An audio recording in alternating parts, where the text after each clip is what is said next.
मोहतरम हाजरीन, हिजरी नवबर्षेर प्रथम जुमा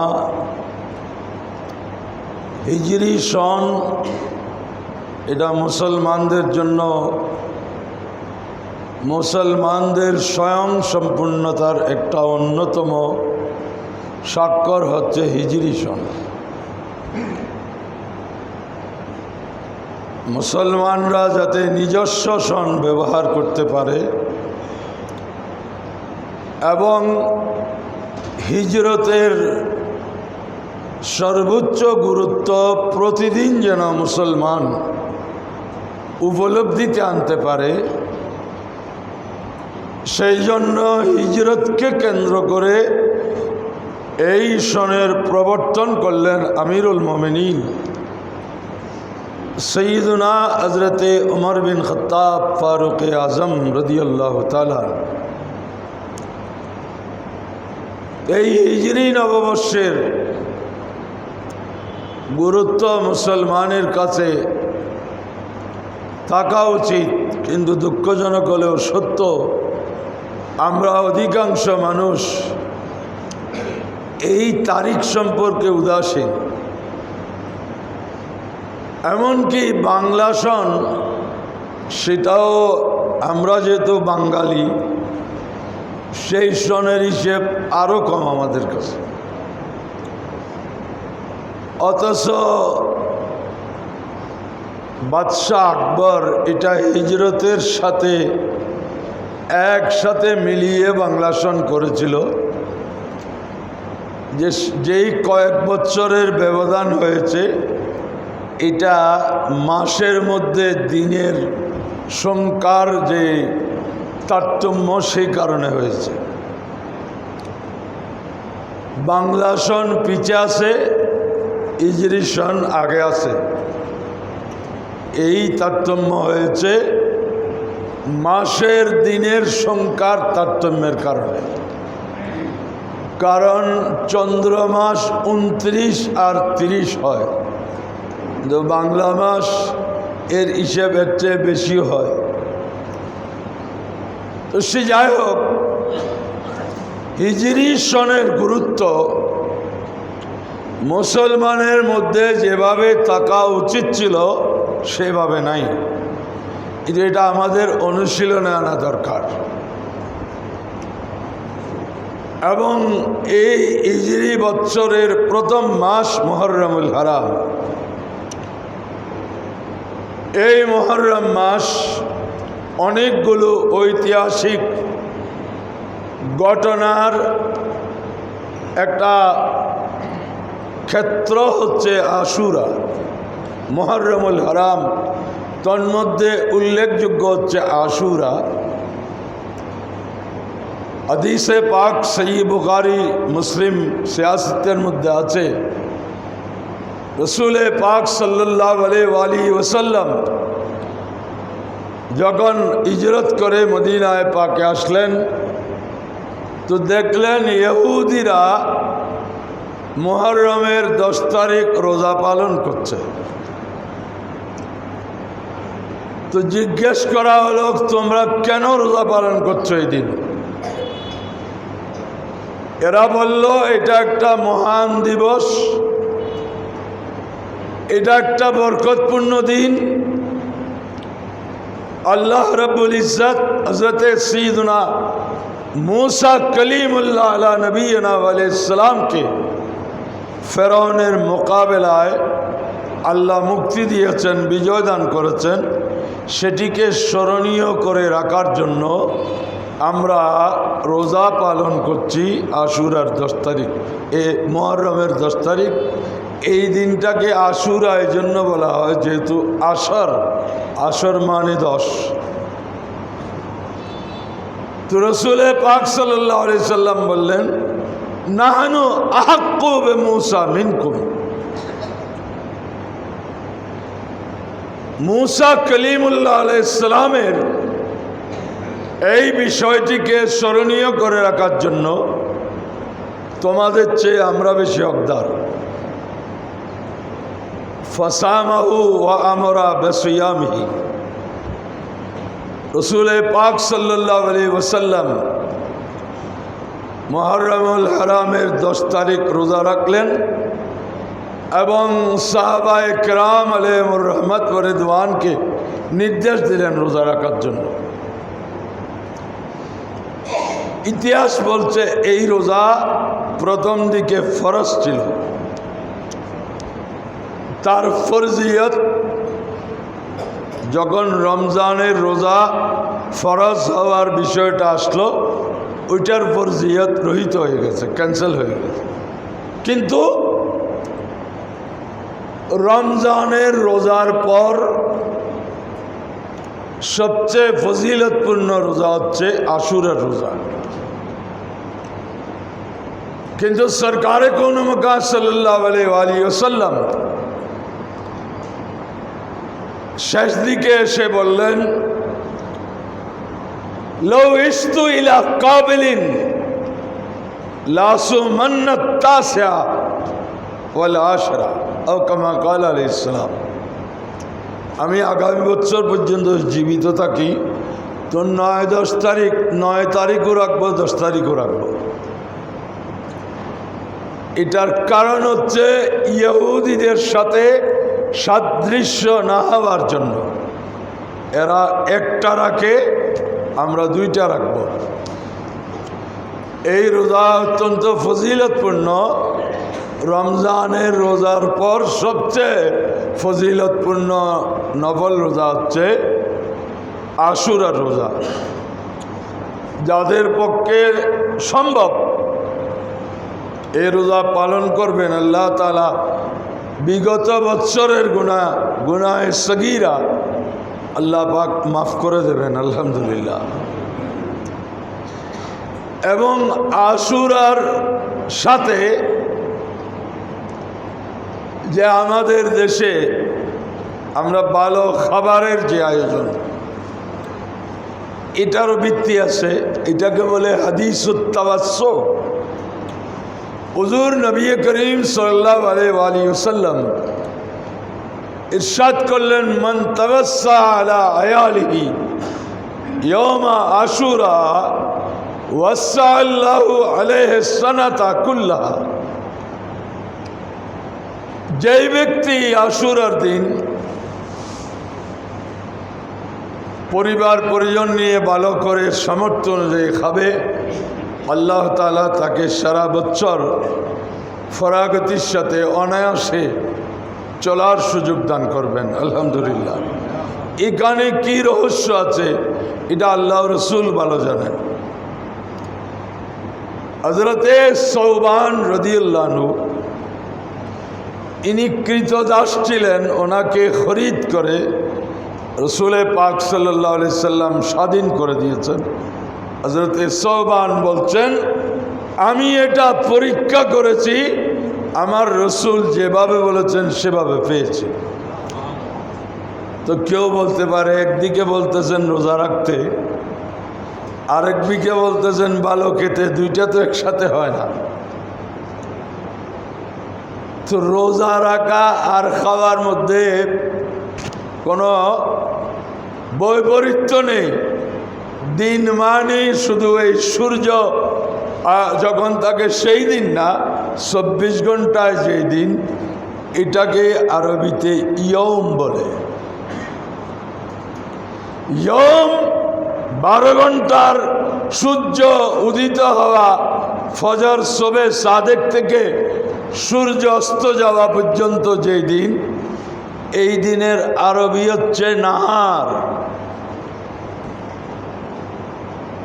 আর 24 ঘন্টার দিনের আরবি হচ্ছে ইয়ম।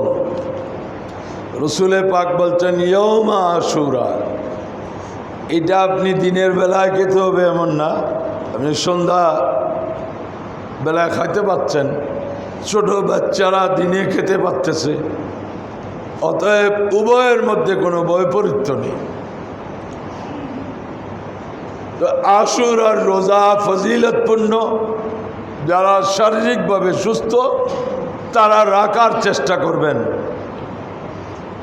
এবং এই আশুরার সাথে পরবর্তীতে যে বিষয়টি ইয়মে আশুরাতে সংযুক্ত হলো, সেটা হচ্ছে শুহাদায়ে কারবালার শাহাদাত। আলে রসুলের এই বিশাল কোরবানি কেন?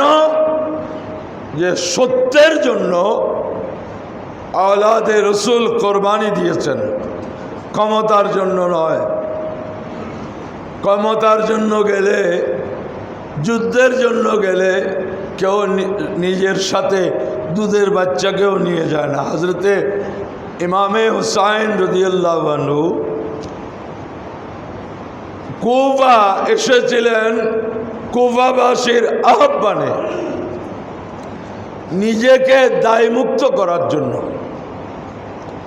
এবং কারবালার ঘটনা একটা ভিন্ন ধর্মী ঘটনা। দুনিয়ার নিয়ম হলো আগে কোনো ঘটনা ঘটে, তারপর সেটা আলোচনার পর্যায়ে আসে, পর্যালোচনা হয়। কিন্তু কারবালার ঘটনা এমন একটি ঘটনা যেটা ঘটবে 54 বছর পরে, আলোচনা হয়েছে 54 বছর আগে। সুবহানাল্লাহ। বিভিন্নভাবে হযরতে সাইয়্যিদুনা ইমামে হুসাইন রাদিয়াল্লাহু আনহুর শাহাদাতের বিষয় রাসূল পাক সাল্লাল্লাহু আলাইহি ওয়াসাল্লাম আগে বিভিন্নভাবে বর্ণনা করেছেন। মিশকাত শরীফে রওয়ায়াত আছে, হযরতে উম্মুল ফদল রাসূল পাকের চাচি হযরতে আব্বাস রাদিয়াল্লাহু আনহুর স্ত্রী উম্মুল ফদল বিনতে লুবাবা বিনতে হারিস হিলালিয়া রাদিয়াল্লাহু আনহা বর্ণনা করছেন, লম্বা বর্ণনা। সেখানে সারসংক্ষেপ হলো যে উনি স্বপ্নে দেখলেন যে রসুলে পাকের জিসমে পাকের এক টুকরা গোশত কেটে উম্মুল ফজলের কোলে পড়েছে।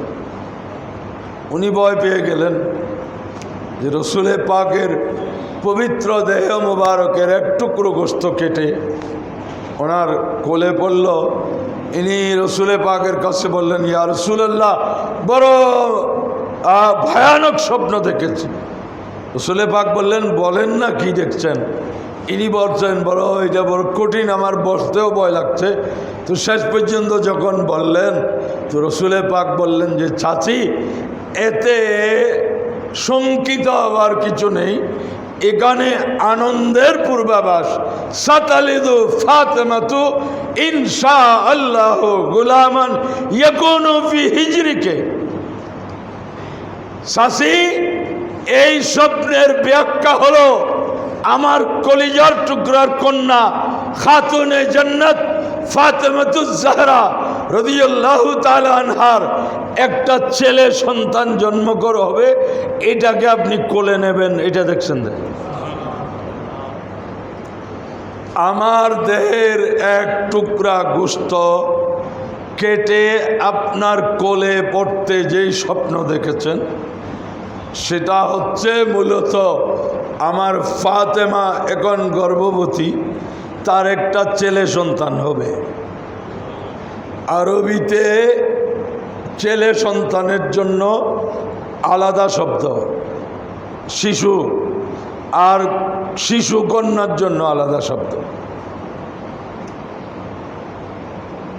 যে ছোট্ট ছেলে সন্তানকে বলে গোলাম, ছোট্ট কন্যা সন্তানকে বলে জারিয়া। আরবি ভাষা অত্যন্ত প্রশস্ত, অন্য ভাষায় এত শব্দ সমৃদ্ধি অন্য ভাষার মধ্যে নেই যেটা আরবি ভাষার মধ্যে আছে। এবং ঐতিহাসিকগণ এই মত প্রকাশ করেছেন যে মূলত আরবি ভাষা থেকেই অন্যান্য সব ভাষার সৃষ্টি হয়েছে। এই কারণে প্রায় সব ভাষার মধ্যে রূপান্তরিতভাবে আরবি শব্দ পাওয়া যায়। যেমন চিনিকে ইংরেজিতে বলে সুগার আর আরবিতে বলে সুক্কার। তো সুক্কার আর সুগারের রূপান্তরিত এটা খুব কাছাকাছি। সুতাকে আর ইংলিশে বলে কটন, আর আরবিতে বলে কতন। তো কতন আর কটন এটা কাছাকাছি। ইংরেজিতে লম্বাকে বলে টল, টল ফিগার, আর আরবিতে বলে তৌল, তুল, লম্বা। এইভাবে দেখা যায় যে আরবি ভাষা অত্যন্ত সমৃদ্ধ ভাষা। রসুলে পাক বলছেন আমার ফাতেমার একটা ছেলে সন্তান হবে, সুবহানাল্লাহ। কিন্তু কোরআন বলতেছে গর্ভের সন্তানকে ছেলে নামে এটা কেউ জানে না। রসুলে পাক আগেই বলে দিলেন, শাসি আমার ফাতেমার একটা ছেলে সন্তান হবে, এটা আপনি কোলে নেবেন, এটা দেখছেন। হযরতে উম্মে ফজল রাদিয়াল্লাহু আনহা হযরতে ইমামে আলী মাকাম হুসাইন পাক রাদিয়াল্লাহু আনহুর জন্মের পরে কোলে নিয়ে ওই স্বপ্নের বাস্তবায়ন করতে গিয়ে কোলে নিয়ে রসুলে পাকের দরবারে আসলেন এবং রসুলে পাকের কোল মোবারকে দিলেন।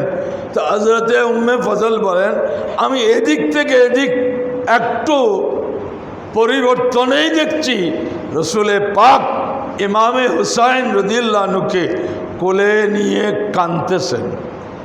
ফৈজান আয়না রসুলিল্লাহ সাল্লাল্লাহু আলাইহি ওয়াসাল্লাম তুহরিকানি দুমুআ, কাঁদতেছেন। আমি বললাম, মা ইউবকিকা ইয়া রাসূলুল্লাহ,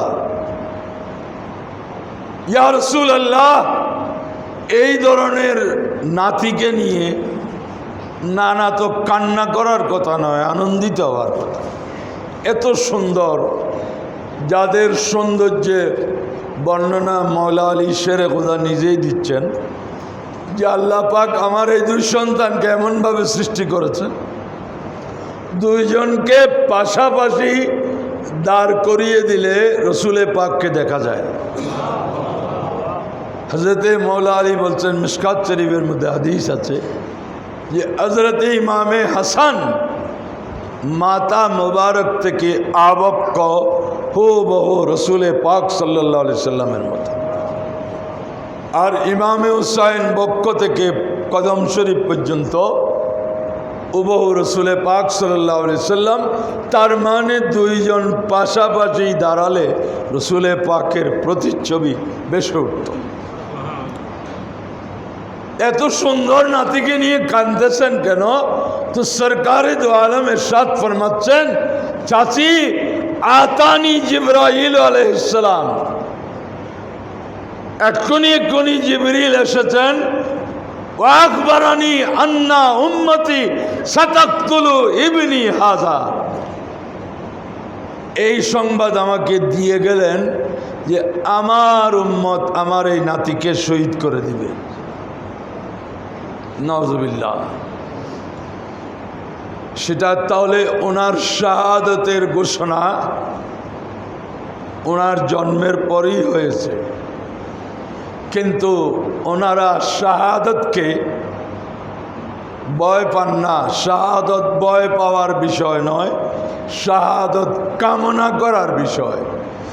এই জন্য সহিহ বুখারী শরীফ দ্বিতীয় খণ্ডে আছে, আমিরুল মুমিনিন সাইয়্যিদনা ফারুক আজম রাদিয়াল্লাহু আনহু দোয়া করতেন, আল্লাহুম্মা রযুকনি শাহাদাতান ফি সাবিলিকা ওয়াল মাউতা ফি বালাদে রাসূলিকা।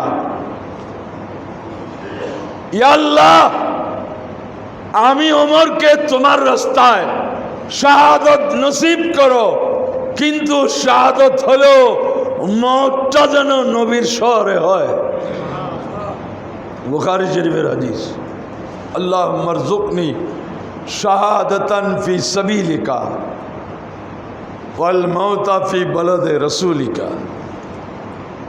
হযরতে সাইয়্যিদনা আমিরুল মুমিনিন ওমর বিন খাত্তাব ফারুকে আজমের দোয়া কবুল হয়েছে, উনি শহীদ হয়েছেন, ইন্তেকাল হয়েছেন মদিনায় পাক। সাইয়্যিদনা উমরের শাহাদাত সেটাও জিলহজ চাঁদে। হযরতে উমর বিন খাত্তাব ফারুক আজম রাদিয়াল্লাহু আনহু এই শাহাদাত এটা কামনা করার বিষয়। এজন্য ওনারা মোটেই ভীত সন্ত্রস্ত ছিলেন না, কারণ শহীদ হওয়াকে ইসলাম মত হিসেবে মূল্যায়ন করে নাই।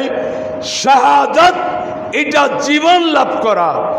কোরআন বারবার একাধিক আয়াতে বলছেন, লা তাকুলু লিমান ইউকতালু ফি সাবিলিল্লাহি আমওয়াত বাল আহয়াউম ওয়ালাকিন লা তাশউরুন ওয়ালা তাহসাবান্নাল্লাযীনা কুতিলু ফি সাবিলিল্লাহি আমওয়াতা বাল আহয়াউন ইনদা রাব্বিহিম ইউরযাকুন। ভয় কেন পাবে? মানুষ মৃত্যুকে ভয় পায়। শাহাদাত তো মৃত্যু নয়, শাহাদাত হচ্ছে অনাদিকালের জীবন অর্জন করা। সুবহানাল্লাহ। শাহাদাত आखिरी मंजिल है इंसानी शहादत की। कवि बोलছেন शहादत आखिरी मंजिल है इंसानी शहादत की, वह खुशकिस्मत है जिसको मिल गई दौलत शहादत की। একজন ইমানদার উন্নতি করতে করতে তার জন্য সর্বোচ্চ স্তর হচ্ছে মকামে শাহাদত। এজন্য ওনারা ভয় করেন নাই শাহাদাতকে। সাহাবায়ে কেরাম অতি উৎসাহ সহকারে যুদ্ধের ময়দানে যুদ্ধ করতেন শাহাদাত লাভ করার জন্য। কারণ মৃত্যু এটা নয়, এটা তো মৃত্যু নয়, এটা তো জীবিত হওয়া। নড়া নাই, চড়া নাই, কথা নাই, বার্তা নাই, প্রাণের কোনো লক্ষণ নাই, কিন্তু আল্লাহ বলছেন খবরদার মৃত বলিও না।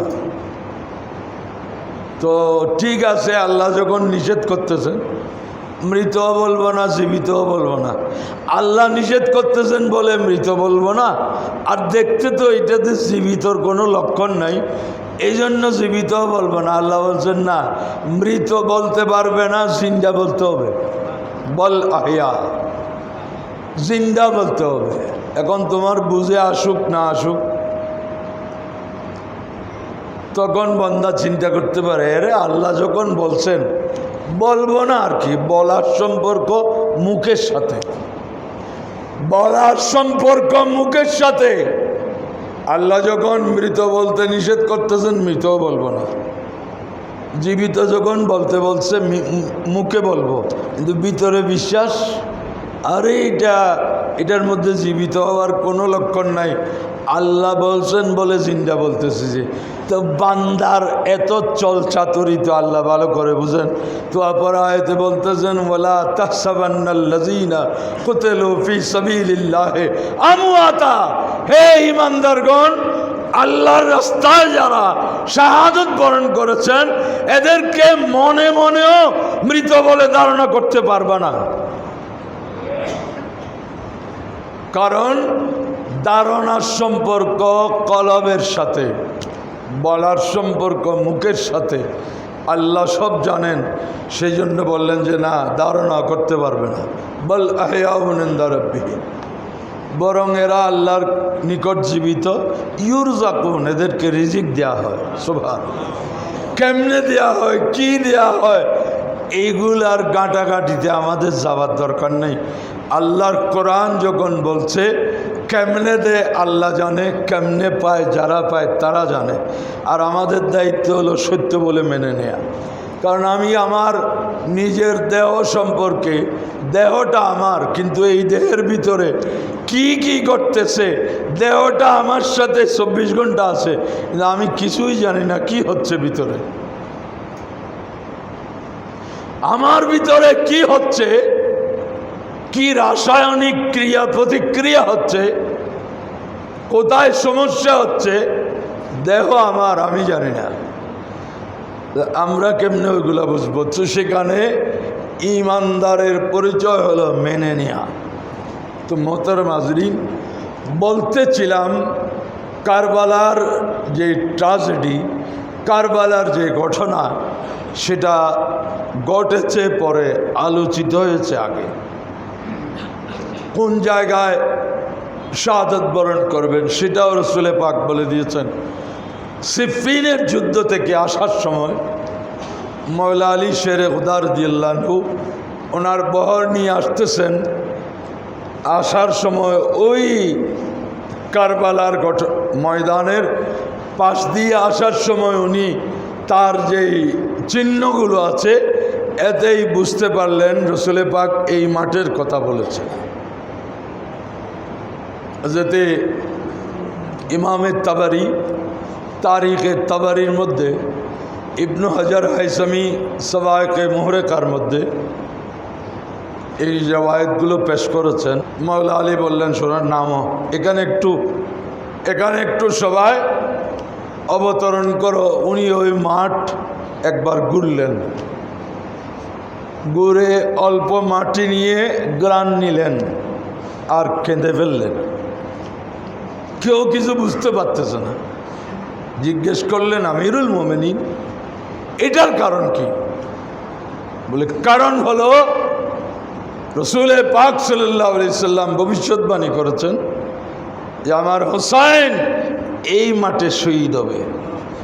এই মাটিতে ওনার যে রক্তের এটা রঞ্জিত হয়ে আছে আগের থেকে। কারণ হাদিসে পাক এসেছে জিবরিল শুধু বলে যান নাই, বরং বলছেন ওয়াতানি বেতুরবতিম মিন তুরবতিহি হামরা, আমাকে ওই মাঠের অল্প লাল মাটি এনে দিয়েছেন। চাচি উম্মুল বদলকে বলছেন এই মাটি হযরত জিবরিল এনে দিয়েছেন। মাটিগুলো রাসূল পাক কি করলেন? উম্মুল মুমিনিন উম্মে সালামাকে দিলেন। অথচ বয়সের দিক থেকে অল্প বয়স্ক ছিলেন উম্মুল মুমিনিন আয়েশা সিদ্দিকা রাদিয়াল্লাহু আনহা। উম্মে সালামা আগে বিয়ে হয়েছে, উনি বয়স্ক তুলনামূলকভাবে, কিন্তু মাটিগুলো ওনাকে দিলেন আর বললেন, দেখো এই মাটি যেদিন রক্তে পরিণত হয়ে যাবে সেদিন হুসাইনের শাহাদাত। এখন প্রশ্ন হলো ওনাকে কেন দিলেন? কিন্তু বাস্তবতার নিরিখে দেখা গেল যখন কারবালার ঘটনা 61 হিজরিতে সংগঠিত হচ্ছে তখন উম্মুল মুমিনিনের মধ্যে শুধুমাত্র উম্মুল মুমিনিন উম্মে সালামা রাদিয়াল্লাহু আনহা জীবিত ছিলেন, আর কেউ ছিলেন না। এর আগে আর সবার ইন্তেকাল হয়ে গেছে। হযরতে উম্মুল মুমিনিন আয়েশা সিদ্দিকা রাদিয়াল্লাহু আনহা 57 অথবা 58 অথবা 59 হিজরি এই তিনও সনের যে কোনো এক সনে উম্মুল মুমিনিন আয়েশা সিদ্দিকা রাদিয়াল্লাহু আনহা ইন্তেকাল করেছে। এগুলো কারবালার আগে। রাসূল পাক জানেন যে কারবালার ঘটনা যখন হবে তখন উম্মুল মুমিনিনের মধ্যে আর কেউ থাকবে না, উম্মে সালমা থাকবে, সেজন্য তাকে দিয়ে গেছে। এই যে বিশাল একটা বড় বেদনাদায়ক ইতিহাস, সেটাকে রাসূল পাক নানানভাবে হাদিসে পাকে আলোচনা করেছেন। বুখারী শরীফে আছে আব্দুল্লাহ ইবনে ওমর রাদিয়াল্লাহু আনহুর রওয়ায়াত, মক্কায়ে মুআজ্জামায় হজের সময় এক মানুষ সৈয়দুনা আব্দুল্লাহ বিন ওমর রাদিয়াল্লাহু আনহুর কাছে প্রশ্ন করল যে হুজুর এহরাম অবস্থায় মশা মারলে মশা কি করতে হবে? বলেন তোমার বাড়ি কই?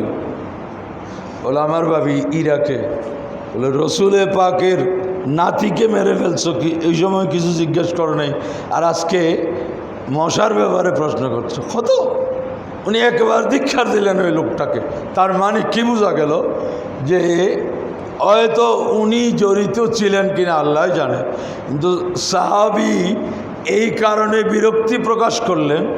উনি মাসআলা জেনেছেন, মাসআলা জানতেই পারেন, কিন্তু বলছেন যে তুমি আজকে আমার কাছে মশা মারলে কী হবে জিজ্ঞেস করতেছ, আর তোমরাই আওলাদে রাসূল হযরতে ইমামে আলী মাকামকে সপরিবারে শহীদ করে দিয়েছো। ওই সময় তোমাদের মাসআলা একবারও মাথায় আসেনি। তাহলে সাহাবায়ে কেরাম অত্যন্ত ব্যথিত ছিলেন এই ঘটনার জন্য। আওলাদে রসুল আহলে বাইতের ফজাইল শ্রেষ্ঠত্ব এত বেশি যে আমরা প্রত্যেক দিন নামাজে ওয়ালা আলে মুহাম্মদ এটা বলতে হচ্ছে, এবং আমাদের মোনাজাতের সময় আমরা শেষ করি ওয়াসাল্লাল্লাহু আলা খায়রি খালকিহি ওয়া নূরি আরশিহি মুহাম্মাদিন ওয়া আলা আলিহি ওয়া আসহাবিহি আজমাইন। আওলাদে রসুল এবং আসহাবে রসুলকে ইমানদার প্রতিনিয়ত স্মরণ করছে, যেহেতু এই মুহররম এই আশুরার দিনটা এই ঘটনা ঘটেছে, আর সেটা মুসলমানদের হৃদয়ে এত বেশি রেখাপাত করছে, যার কারণে মুসলমানরা কিয়ামত অবধি এটা ভুলবে না, এটা ভোলা সম্ভব নয়। সেজন্য আওলাদে রসুলের ফজাইল কামালাত শ্রেষ্ঠত্ব বুজুর্গি ওনাদের প্রতি ভালোবাসার গুরুত্ব ইত্যাদি নিয়ে আমাদের দেশে সোহাদায়ে কারবালা স্মরণে মাহফিল হয়। চট্টগ্রামে টাউনে সবচেয়ে বড় এবং আকর্ষণীয় আয়োজন হচ্ছে জমিয়তুল ফালাহ মসজিদ প্রাঙ্গণে 10 দিন ব্যাপী শাহাদাতে কারবালা মাহফিল। আমাদের অত্র মসজিদের সম্মানিত সভাপতি আলহাজ মোহতরম সুফি মিজানুর রহমান সাহেব আপনাদেরকে আবারও সালাম দিয়েছেন এবং ওই মাহফিলে প্রত্যেককে দাওয়াত দিয়েছেন। আল্লাহ তাবারক ওয়া তাআলা এই সময়ে আমাদেরকে আওলাদে রসুলকে জানার একটা যে সুযোগ, সেটা যেন আমরা সদ্ব্যবহার করি এবং ওনাদের জীবন আদর্শকে আমাদের জীবনে যেন আমরা প্রতিফলিত করি। আল্লাহ সে তৌফিক দান করুন, আমিন। মোহাম্মদ কুতুবউদ্দিন এবং নাজিম উদ্দিন দুইজন মানুষ অসুস্থ, আমাদের ঘনিষ্ঠজন এই মসজিদে, ওনাদের জন্য দোয়া করবেন, আল্লাহ যেন ওনাদেরকে সেবা দান করেন।